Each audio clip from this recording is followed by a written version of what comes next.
Hello, guys. Stand by for a quick intro. Welcome back to another episode of the Strongman Winner Circle podcast. I'm your host, Nicholas Canby, and this is episode 78 with Alec Soukup of the USA. Alec, in the last year or so, has been on an absolute tear, winning Strongman Corporation Nationals, making the finals of OSG, winning the Arnold Amateur Nationals at 105 kilo, and then winning the first ever Shaw Classic 105 kilo Opens Men Division. So let's tune in with Alec. He's one of my favorites for the OSG podium for 105 kilo World's Strongest Man. So let's figure out, why is he so strong? How he's going to do? How does he feel? And is he ready to take the top of the podium on today's episode of the Strongman Winner Circle podcast with Alec Soukup of the USA. This week's episode is sponsored by Tsunami Bar Sports.com. And if you're enjoying the episodes, consider being a member, supporting the channel, and subscribing, getting access to members-only content and all things Canby Dude. With no further ado, here is Alec Soukup.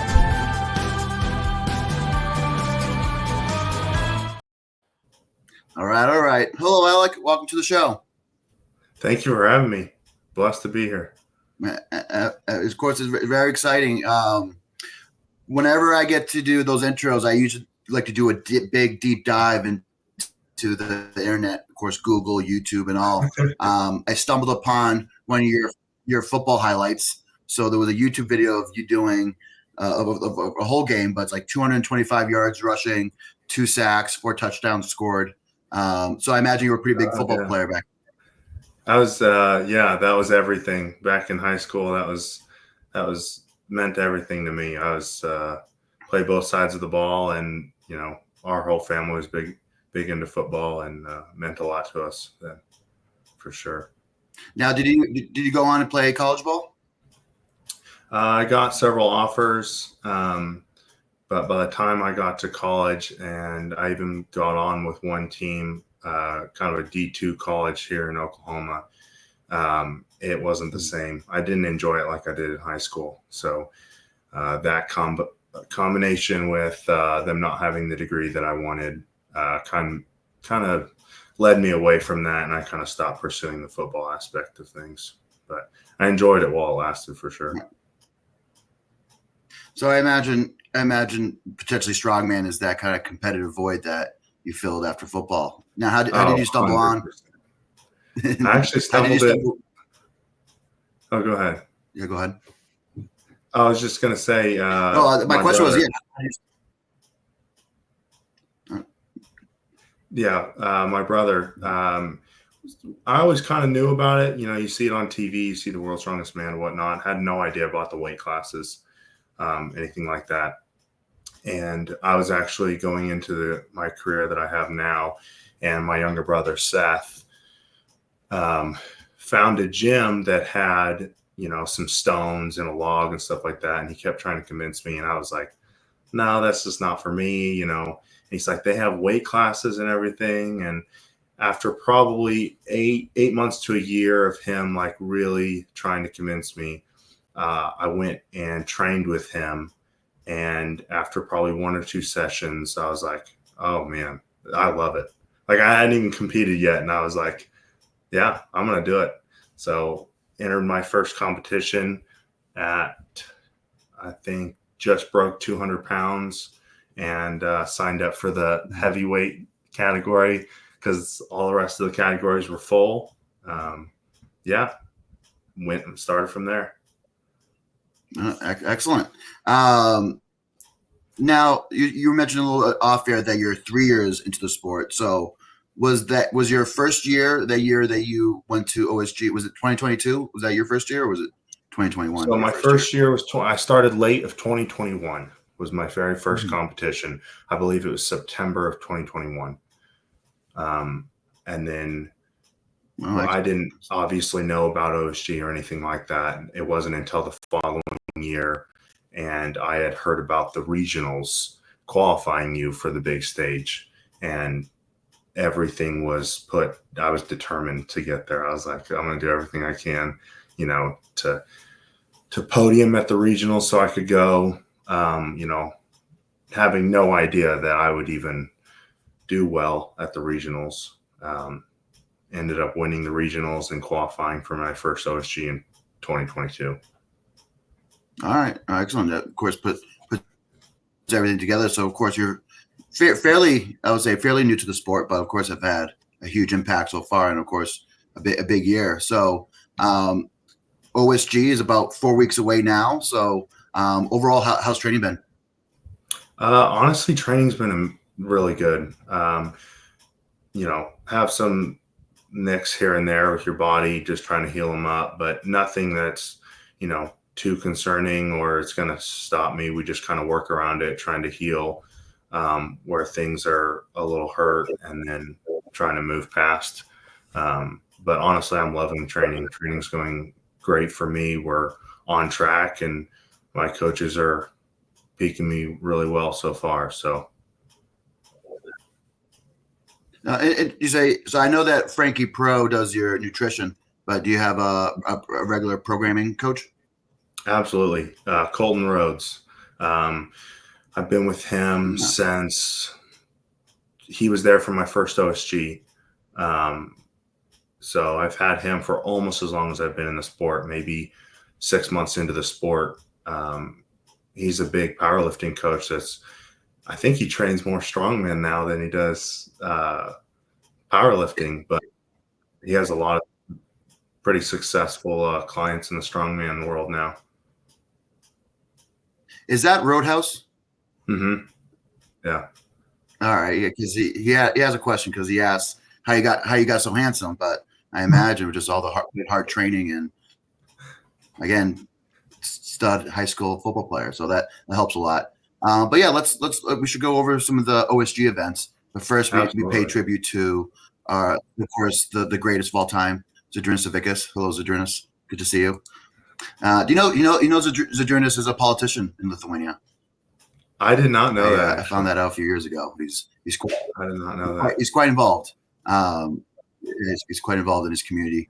But events wise, so from what it looks like, right now this year for OSG they're doing heats. So the men and the 82 kilo women are going around 5 o'clock each day, or at least for Friday and Saturday. So the first two events, it's going to be the log challenge and then the car walk. On Saturday, again, it's going to be at 5 o'clock, the axle deadlift and the sandbag medley. So sandbag medleys consisted of bringing the two sandbags and then, of course, a push right versus the drag that we had a few years ago. Right. Yeah. And no backpack. And then for Sunday, no backpack. Thank God, no backpack. And then for Sunday, you guys have the wrecking ball hold. Oh, sorry, the sandbag toss, the wrecking ball hold, and the Atlas Stone series. So 7 events in total. What event are you looking forward to the most? I've always loved moving events. Stones are what made me fall in love with the sport. So I would say probably one of those. But honestly, I'm super excited for the log and the deadlift too. I mean, I love those both. So I'm traditionally never placed at OSG extremely well in the overhead. I've always had to really push at it. But this year I think I can definitely make an impact on the overhead. I feel like this year. So yeah, you're ready vipering. Yeah, it looks like you're vipering close to comp weight. So I think that's got to be a smooth transition. Of course, I'm a big fan of Vipers, but I didn't get into Vipers early in my career. It was more later in my career I got really into it. But I think it's one of those things that you want in your arsenals. You want to be able to have good Viper, good push press, good split jerk. So you already got the Viper or that mid-range game going. But that was my guess. I would figure that log would be one of your favorites. And then also Stones. Of course, you did it very well in Stones last year. But I figured that of course, one of those two are going to be your favorites. Kevin Candido wants to know which one is your least favorite that you're looking forward to out of this event. I think he already knows. It's definitely the bag toss. I train the hell out of it and I'm getting better, but it's one of those it's still inconsistent. So I, put a lot more work into it now than I have in the past. And it was definitely my weakness last year at OSG, placing, I think, the lowest in that event. So We're definitely planning to change the outcome with that one this year, but yeah, that's probably my one that I'm the most worried about. And then, so last year you took 7th, correct? Correct. Yes. Yes. Sorry about honk. Give me 1 second, Alec.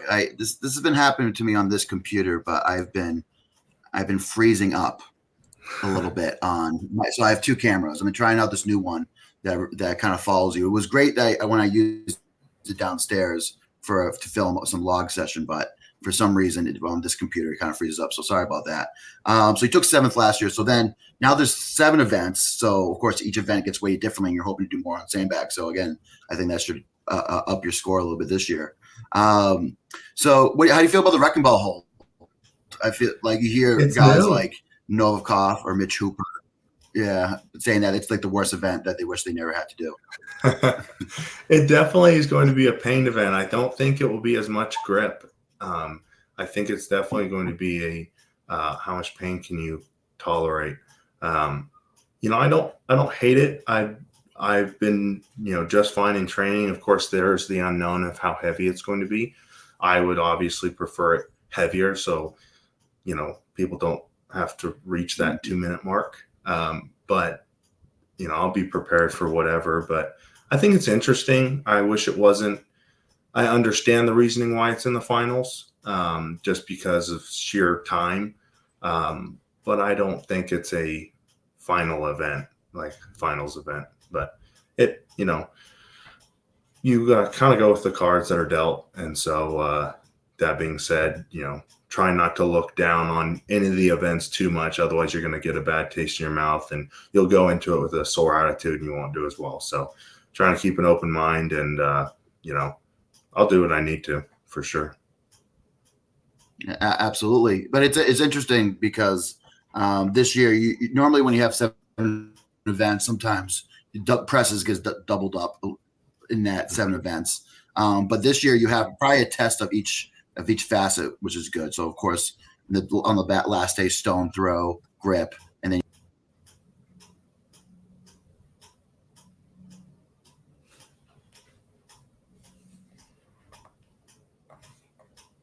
I think is the sound on your end, or is it on mine?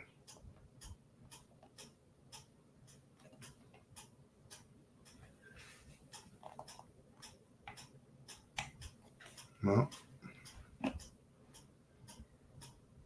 yeah, I can't hear you at all. My sound's still up. Is it muted?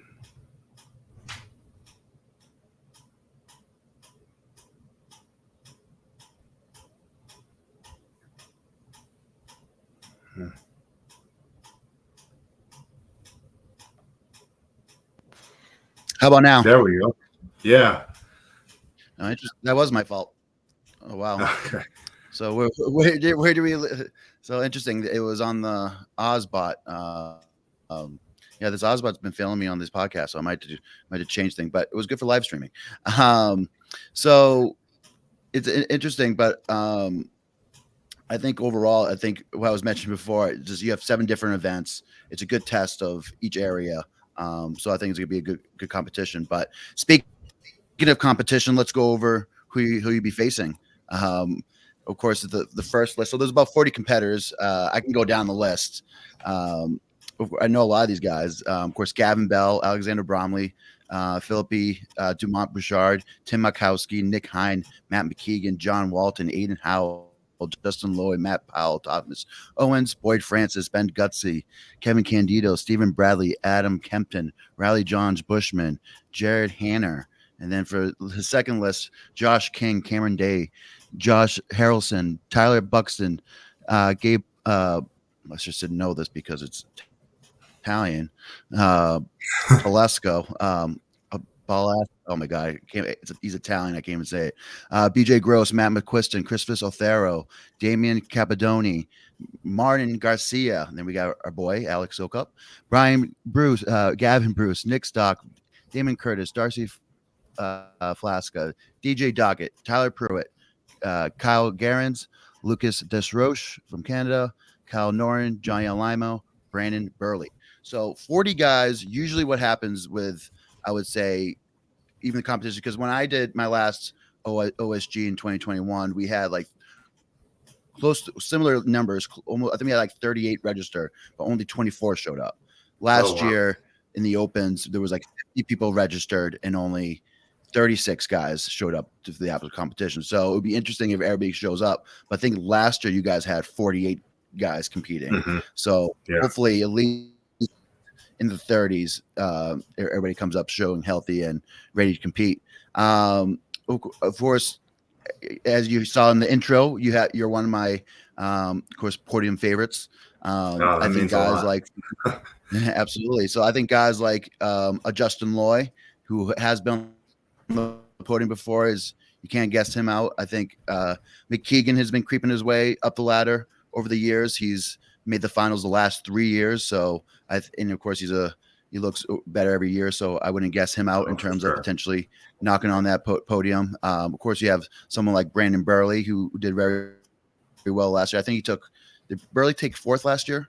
Yeah, he took behind Jeffrey Lee. Yeah. Mm-hmm. So he's, I would say, probably one of the, of course, higher placing returners. And then there's, of course, some guys I had to look up. Oh, I forgot about Mr. Hine. Yeah, so of course the PSL winner. Then there's, I was looking at a guy named Josh King. Of course, he's the deadlift. I just started following him the other day. He was the deadlift 105 record holder with 920, which is a huge pull. Insane. It's super insane. Christopher Otero. So I met him at ASM, but one of his questions is who do you have in terms of black horses that you're keeping an eye out on that roster that we haven't mentioned yet? Well, I don't know that he's a black horse anymore, but I've competed. He started pretty much when I started. Johnny Alimo. He will definitely be up there. He is very good, and he's continuing to get better. We've been neck and neck with each other every show that we've done, so he's definitely going to. Who else is going? Obviously, you got the guys that you mentioned that will for sure be up there. No doubts. I'm going to forget something. There we go. Tim, I think will make top 10 again. Yeah, because I remember him. He snuck in there. I think. Yeah. There's 10 spot. There's certain events he is very, very good at. I know that Thomas Owen has beat McKeegan in the past at like a Europe or Britain shows. Alexander Bromley is a great. Of course, he's a great log presser, so we should see him coming in. My boy Gavin Bell, hopefully he does very well. Stephen Bradley's a great deadlifter. Adam Kempton, of course, a great presser. No circus dumbbell for Adam, but I don't think he's going to mind too much. Matt Powell, of course, always does very well. Of course, I mentioned Kenny Candido as well. And then let's see, just based off of this, Damon Curtis representing Massachusetts. Go Damon. I forgot. I didn't mean to forget Alimo, but just he's. Oh, there's so many names. Yeah, he's going to be fighting his last 2 shows. I mean, there's 30 and it's crazy guys to think that the podium's not. I know. And you think about the podium's not returning, so we're missing Jeff Lee, Emmanuel Pascari, and Mr. Dan Hughes. So it's in anybody's game. And then I haven't seen Tyler Pruitt's name in there for a while, so that should be interesting. And then my buddy DJ Doggett, he's a great mover. He's getting better every competition. So yeah, I think it's really anybody's game. But I think the big question is, what's the scouting report on Seth Soukup? Is he ready to go back? I think he's ready. Because I'm going to be honest. I think he makes top 10 this year. I mean, he is so much better than he was even last year. And, he's still young, but I think this year he can break top 10. So you're 26? No, today's my birthday. I just turned 28. Yeah. 28. Well, happy birthday, Alec. It would be great to catch you on your birthday. So how old is Seth? Seth is 27. 27. Okay, all right. So only a year apart. So I imagine you guys are pretty close. But the opens, I'm gonna probably gonna do another kind of show regarding the opens. I'm having Guardione on next week, and then I'm also sitting down with Brian Kitchen as well later in the week, because he's local to here to Massachusetts. But you have four guys that have competed at World's Strongest Man in that open class this year. So you have Coco from Australia representing France. Yeah. You have you have Oskar Zilkowski from Poland. You have Gabriel Rium from Canada, and then you also have Spencer Remnick. And then you have guys like I was mentioning, Guardione, Kitchen. You have Josh Spurgeon, Tim Buck. You have the world's strongest firefighter, Andrew Burton. So that's 5 Americans, and then hopefully 6th would be Seth, and then you have those 4 placers. And then you also have guys like Reno Nell from South Africa. I don't know if you've seen him, but the open scene is looking pretty strong. Now for you, you're a bigger 105 than I noticed. I know Frankie Pro does a good job with your weight cuts, but do you ever aspire to go into the open? So I actually get asked this all the time, even from people in our gym, and I haven't given it too much thought, mainly because of my goals in the 105s first. I definitely want all-time goals to win, World's Strongest Man at 105. After that, we'll see. I don't know. I don't have any itches to go into the opens right now, but who knows? I'm a very hungry person when it comes to goals and things I want to achieve. So, take it one step at a time. If I can, win World's Strongest Man at 105, then I'll think about the next step. But as of right now, I don't have any want to go into the open. Did you when you were competing at the 105s? I'm probably in the same boat. That's a good question. I think I wanted to do what I wanted to do at the 105 level and then move on. Yeah. There was a lot of push for me after I won the 105 to potentially go in the opens. I wanted in 2022, I wanted to see how the scene shaked out. But when I was getting hurt from cutting weight and being dehydrated and back problems, I'm like, I think it's time. I think it's my body's telling me that after 10 years of being 105, it was time to go. So I think you'll know. I think we know it's time, but you're still very early in your career. You could potentially even go up at the year 5 or 6, and you still be relatively young for an open class competitor. So I think you have plenty of time in the world. But before we move on to our next questions, we do have to break for a quick Tsunami Bar ad. So are you ready to shake up your training? Are you ready for your next challenge? Tsunami Bar Sports is here to boost your power, stability, and coordination. Whether you're superloading and using it to target barbell-centric movements or using it for ballistic weighted plyometrics for more sport-specific purposes, the Tsunami Bar has you covered. Our patented and flexible barbell technology is designed to help you improve in all things human performance. Discover the difference at Tsunami Bar Sports today. Visit tsunamisports.com to learn more. Use CANBE10 for 10% off of any Tsunami Bar product, or pause the screen and use the QR code. Now back to the show.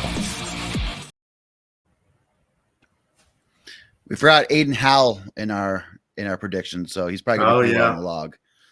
Oh yeah, he's a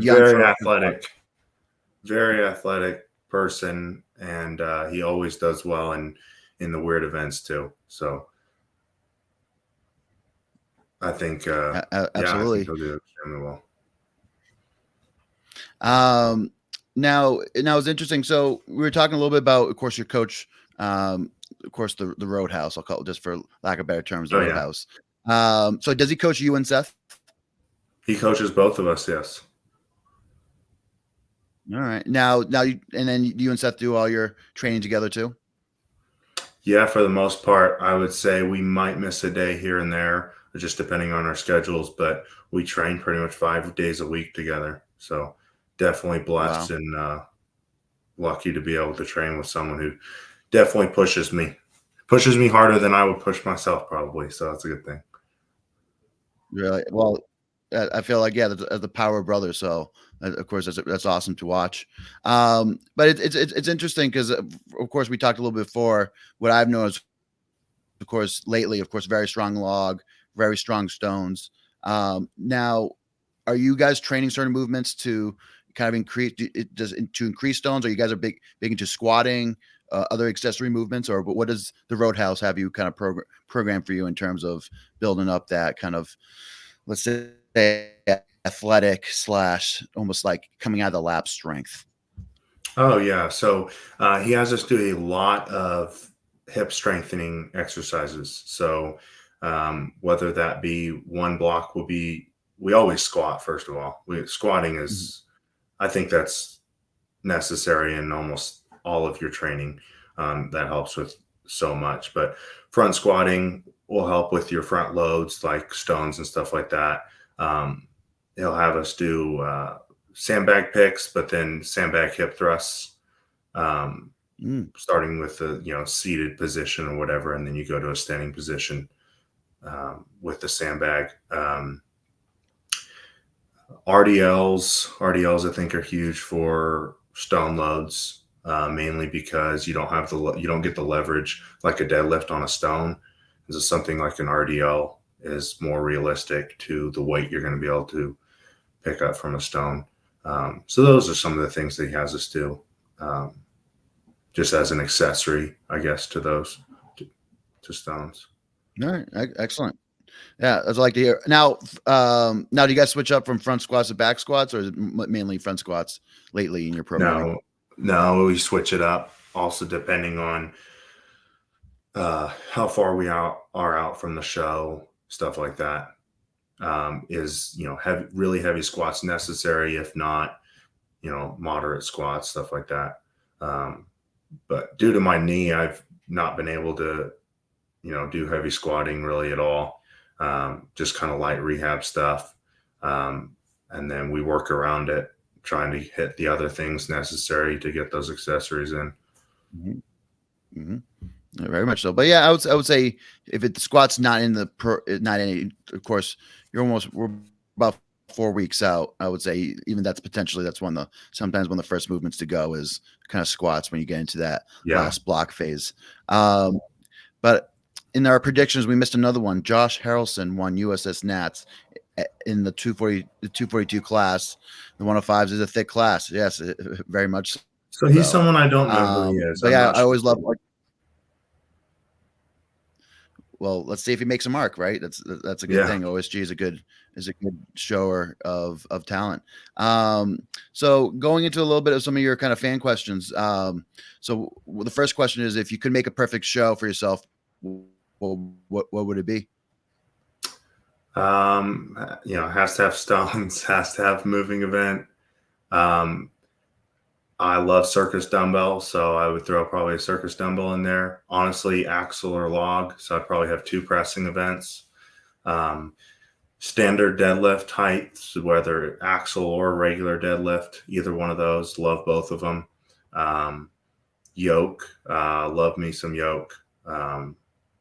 Normal car, it doesn't matter. Have the yoke in there. I guess if we needed more events, I'm not sure what that is. I think that's 5 or 6 events right there. I think that'd be a pretty good show for me. That'll be a very, very solid show. I was curious to get through any like the obscure ones, like a power stair, finger fingers. Yeah. I've never tried finger fingers. Never done it. Power stairs I've done twice now. I love it, but the Shaw opened my eyes to a new level of difficulty on the power stairs. That his were very hard. But it looked like still kind of a fun event, regardless. Oh, yeah. But I would like to see a little more kind of power stairs, especially kind of in the I would say in the weight class level. We haven't seen too much. And I think it could be, sometimes people say, oh, you either have a power stair or a stone, but I feel like you could easily have a power stair. Both. Yeah, do both. Yeah. Definitely in this competition. Do you have a favorite vegetable, Seth? Alec. I'm not a huge vegetable eater, so I guess if I had to pick a vegetable, it would be one that's not your typical, probably like corn or something like that, or cilantro that might go in tacos or something. Right. Good answer. But of course, it's good. It's good for the gut. It's good for the greens. Good to get the greens, yeah. but it also fills you up to get any of those actual calories that you want to get in for your training. So, like, do you want to put your vegetables in? Who knows? What does Frankie Pro say about vegetables?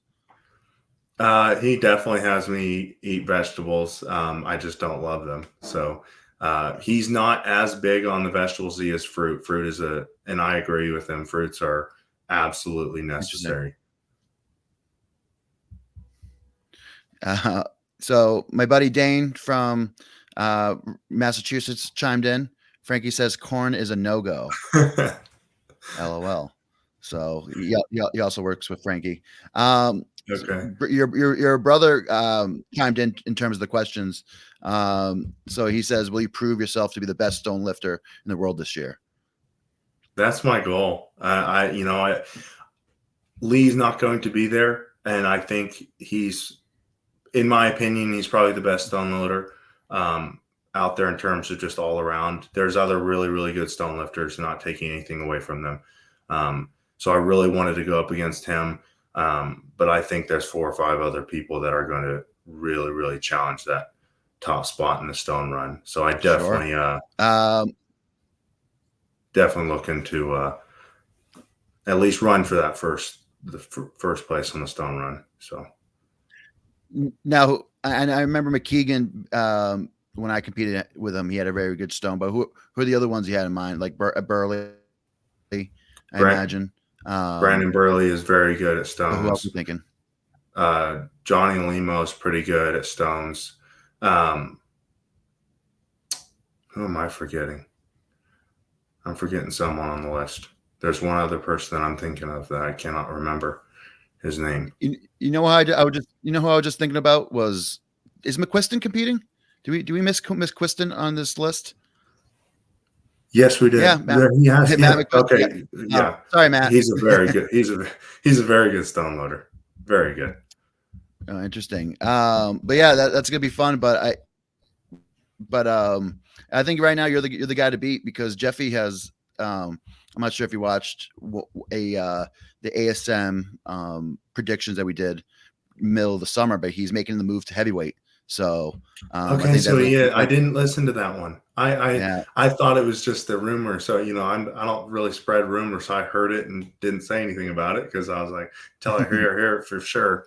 But wow, yeah, that's awesome. Does it? I mean, so he hopes. Does he have any plans or anything like that? Hopes to do OSG 2025. So okay, that's his goal. So that he would do well there, and then potentially kind of elevate himself into some of the bigger shows out there. So this is funny. This is one of my friends, but it's a good question. Pizza rolls or bagel bites? Pizza rolls. Good answer. So this is more comments, but John Parker says hi. He has you on your podium predictions. Wow. A guy named Drew has you, McKeegan, and Johnny Alimo in his predictions.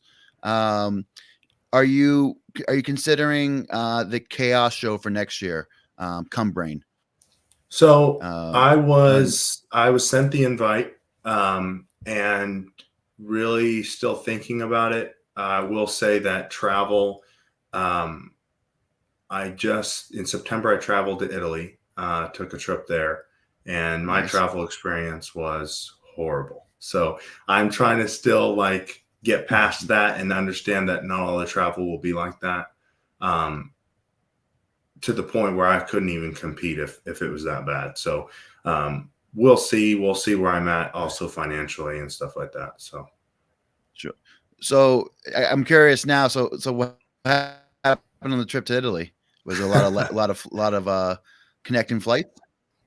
Yeah, well, on the way there, they lost my bags, completely. Didn't know where they were. So I go into Italy with nothing, no clothes, just the clothes that on my back and whatnot. On the way back, train broke down, was 3 hours late, missed the flight. The next flight was 12 hours later. That flight got canceled in London. So I had almost 20 hours in the London before I could get on the next one back into the States. So just the trip home was over 40 hours in airports, just from flights canceling.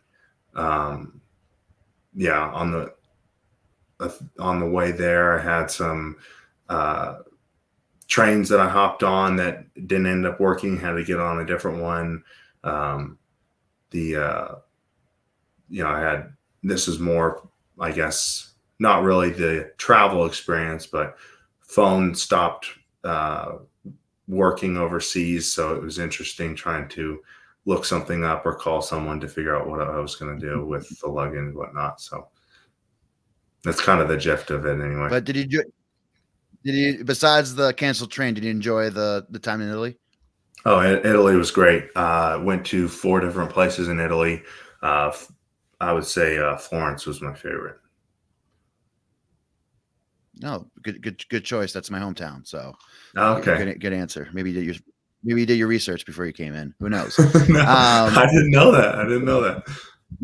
But it's interesting because I would say usually travel would be a little more smoother. But my big tip is when traveling overseas, don't check your equipment bag. So always carry on your equipment bag. Maybe check it on the way home. Okay. There's so many instances. I remember just even top level pros you see at World's Strongest Man will check their equipment bag and not have it going into the competitions. And these are either like Worlds, Arnold's, Rogue Invitational, and it's just crazy how many times they make that mistake in terms of just not checking their bag. So of course that's a big tip I always mention.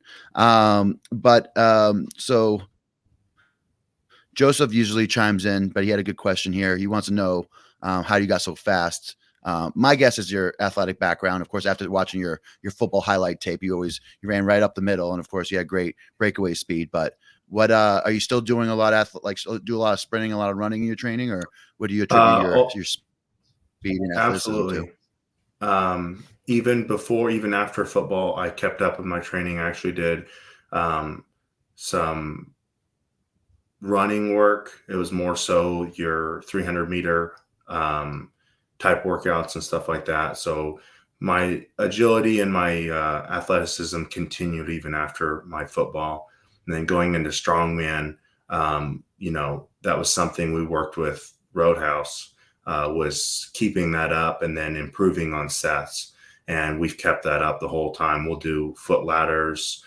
Even in the off season, there's not a time when we're not doing some type of run. Even if we're not training for a show, we're doing bag work or, I do bike work constantly, stuff like that. So I think a combination of all those has kept up my ability to move. I also think it's important with the moving events. There's certain things that even if you're not super athletic, that you can do to help yourself just by hips turning, stuff like that will help you pick up your speed. Running from the bag to the next implement is actually going to save you more time than running a little bit faster with the bag, stuff like that. Sure. Absolutely. You mentioned a lot of biking. Is this like are you doing like the assault bike, or are you doing actual like a physical road bike? I've done both. Actually went to sound weird, but I actually went to a school where we got hands-on training and actual bike course and stuff like that, and actually really learn how to use a bike, not just your typical bike riding. And so I've kind of kept that up. But I would say mainly 90% with the assault bike, but definitely road bike also. All right. Interesting. But the whole cardio aspect is something I got away from, especially during this weight gain, because you don't want to do too much cardio when you're trying to gain weight, but you still have to maintain some sort of athleticism. The 105 days was a certain level of cardio. Now I'm trying to reinvent myself, so I'm always pretty interested. I was watching something along the lines of Mitch Hooper that he likes to do like 1 kilometer a day or probably every other day in terms of like running on the treadmill. I was I've other guys like Frankie Pro was a big, even of course let's keep talking about Frankie. He was big into doing sprints, of course, kind of during his peak of strongman. And then there's but the different ladders, I think, is a pretty interesting piece.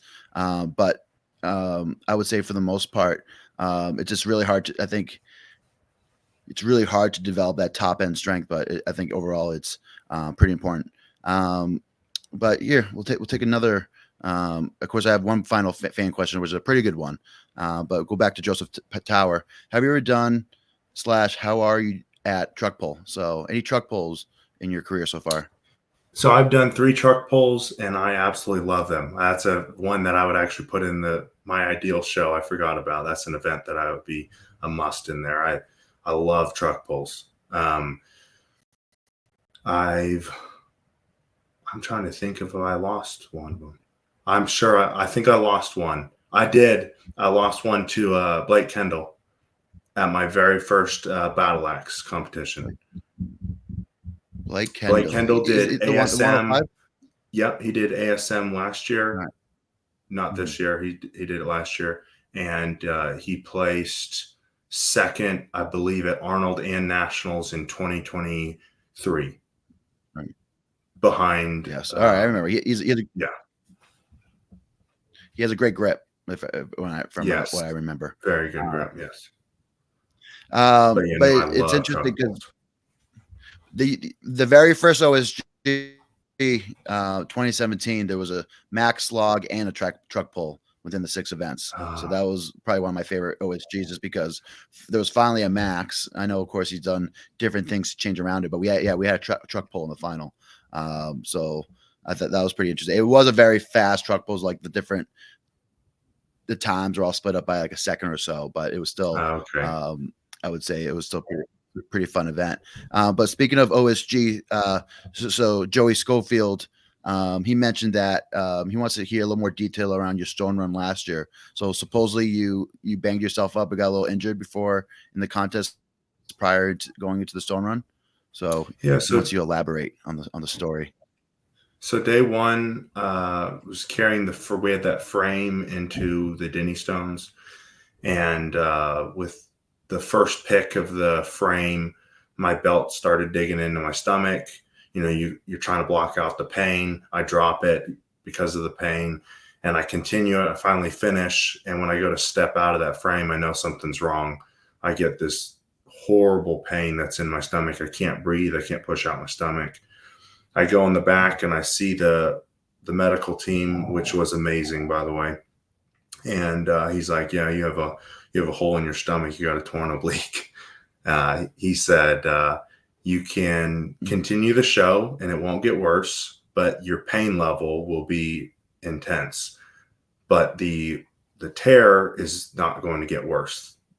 And I said, "Okay, so we're going to do it then." And finished day 2 with it, and then day 3. And I would say day 3 didn't really have any, stomach, any stomach power. And so it kind of hurt me, but I think with stones, I had enough, emotion and adrenaline going into that, I did my best to cut it out, and, it cut out the pain anyway. So yeah, that was kind of. I think I do remember. I thought for some reason it was a lat, but yeah, but they kept saying back or something like that. That would have hurt.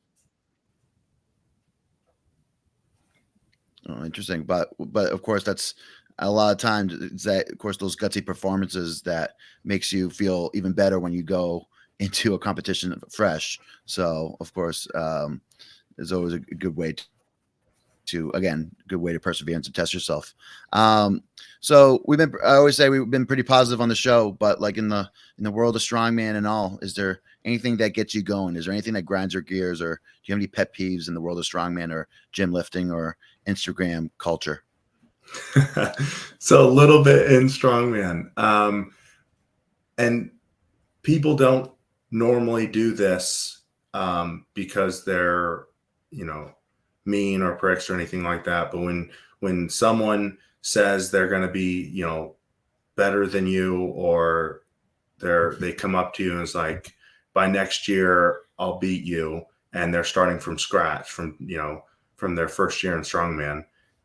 I know they're not meaning it that way, but it kind of takes away from how much hard work it actually takes to be where you're at. And just the respecting of where people are at. And I know even for me going into my first OSG, I knew just from being there how much work people put in and what it took to be able to get there and what it takes to continue to go up there. And so I would just more so say just the realization and the actual noticing of what kind of effort it takes to actually be on that top level. But other than that, I'm a pretty mellow guy. Other than when I compete, I get pretty energized. But other than, without competing, I'm pretty mellow and pretty chill and pretty much talk to anyone. I love conversating, and, you get along with most people. So, going back to that. So someone came up to you in the contest and say like he'll beat you next year, and that's never done. Is that pretty much more aligned? Yeah, I mean, it's even happened in our gym. They come up and even in our gym, it's like, yeah, I know you've done OSG, but wait till next year, and they haven't even won a novice show or whatnot, and you just smile and you're like, man, I hope you do. Yeah. But it's almost kind of like, it's almost like imitation is flattery, right? They want to be where you're at. So of course, as much as they kind of grinds your gears, of course you're doing something right that they want also. So it's and it's funny because I don't even think of myself as the one to look out for. I'm still chasing people. So to me, I'm nowhere close to where I think I can be, or I think other people are. So, for me, hearing that, it's just like, wait till you see some of these other guys. Like, they're a lot better than I am. But that's just kind of how I'll say. But so far you're undefeated this year. So let's see if that continues streaks. So of course we're kind of getting to the very end of the podcast. So if you guys have any kind of last minute questions for Alec, I'll put in the comments now. But of course, a good question is kind of looking into the future or just looking in general. But when everything's said and done, what are you looking to accomplish in the world of strongman? So when I first started, I didn't have any expectations at all. It was going to be a hobby. I was going to do it for fun. As I started doing it, I noticed that I could be competitive. And I would say after my first OSG, my goal was, just next year make top 10. Well, last year I had the itch and I was like, there's definitely someday I want to win this show. Like, I'm going to do everything in my power to be able to win this show. This year, that's definitely a goal. When I started before the Shaw, my thought was I would be really happy if I could make top 5. I think that'd be really cool. After the Shaw and after this training, my expectations, I really do think I can make podium. So that's my goal. But overall, I would say OSG, I really want to win OSG. And I would like to come back and win the Shaw for sure. The others, I'm not sure on the other shows or what else I would like to do. I'm open to a lot. And so I haven't set really hard goals with the other shows, but, I'll take them as they come. We'll see what it brings to me next. But absolutely. Well, of course, what we look forward to either way. So we have your Instagram. I'm going to have it for the recorded episode. I'm going to have it in the description below so people can follow you and follow your journey and see how your last chance workouts happened before OSG. But Are you on any other social medias where you post your training or your journey? No, OSG is it. I used to have another platform, and I haven't posted on there in 2 years. I haven't gotten on TikTok in 2 years. And, Instagram, everyone sees what I do. I'm not really the type to hide it or not post. I post my good days, post my bad days, I'm pretty open on there. So my other competitors can kind of see where I'm at and what I'm doing. I don't hide a whole lot. I'm pretty open, and what I do in training, I'll do in the comp. So I don't get worried about it or anything like that. I just kind of post. I enjoy it a lot. Instagram really doesn't have a head game with me. So, I enjoy watching the other competitors do what they do. And, so I just kind of post the same, it's just more of an enjoyment for me, but, it doesn't mean a whole lot. Competition day is when it all's on the line. So, you and Seth ever plan on maybe making a brothers YouTube? We've talked about it, actually. I would love to. Honestly, I think it would be a lot of fun. I think we could get some attention just being, he has a little bit longer in the sport than I do, but 3 and 4 years in the sport, both competing at a high level. I think our YouTube would do all right. It's just, hunking down and, making that decision to finally do it. So find us maybe a cameraman or something like that. But I'm sure it will happen someday. We just decide when. But even iPhone videos go really a long way. Okay. I've done a lot of vlogs and a lot of training compilations just using iPhone.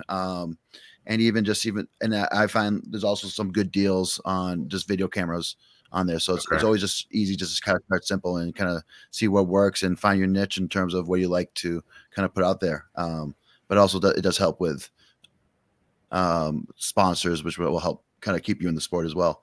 But speaking of sponsors, thank you Tsunami Bar for again sponsoring the show. So of course we're really excited for Alec. Of course the show will be live, and of course I post another recording soon.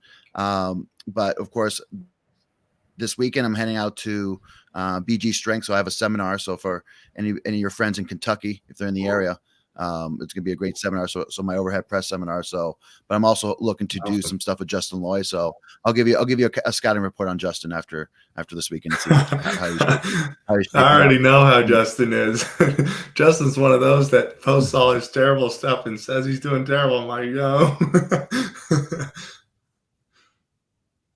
He's very sneaky. He very is. So I was mentioned before. But I was mentioned before, so at Guardione next week, Brian Kitchen in the future, and then we'll see who else I can get on the other OSG competitors before the big show. Awesome. But again, thank you to all the members. Thank you for everybody. And then of course, one bit decent announcement.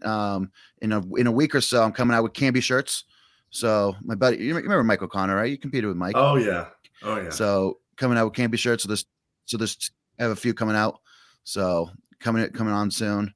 But keep a look at those. Those will come out on Odd Objects in a week. But again, I appreciate coming on, Alec. And then to finish off the show, what's one piece of advice you want to leave the listeners? I would say, follow what you enjoy doing.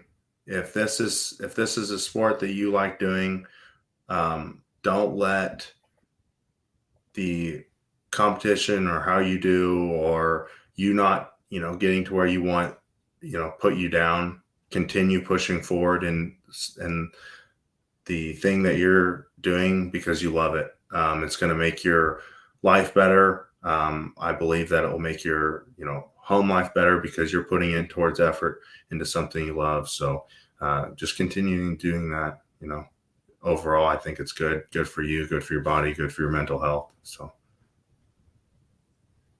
Awesome. Great words of advice, guys. Thanks for tuning in. And until next time, stay strong. Thank you.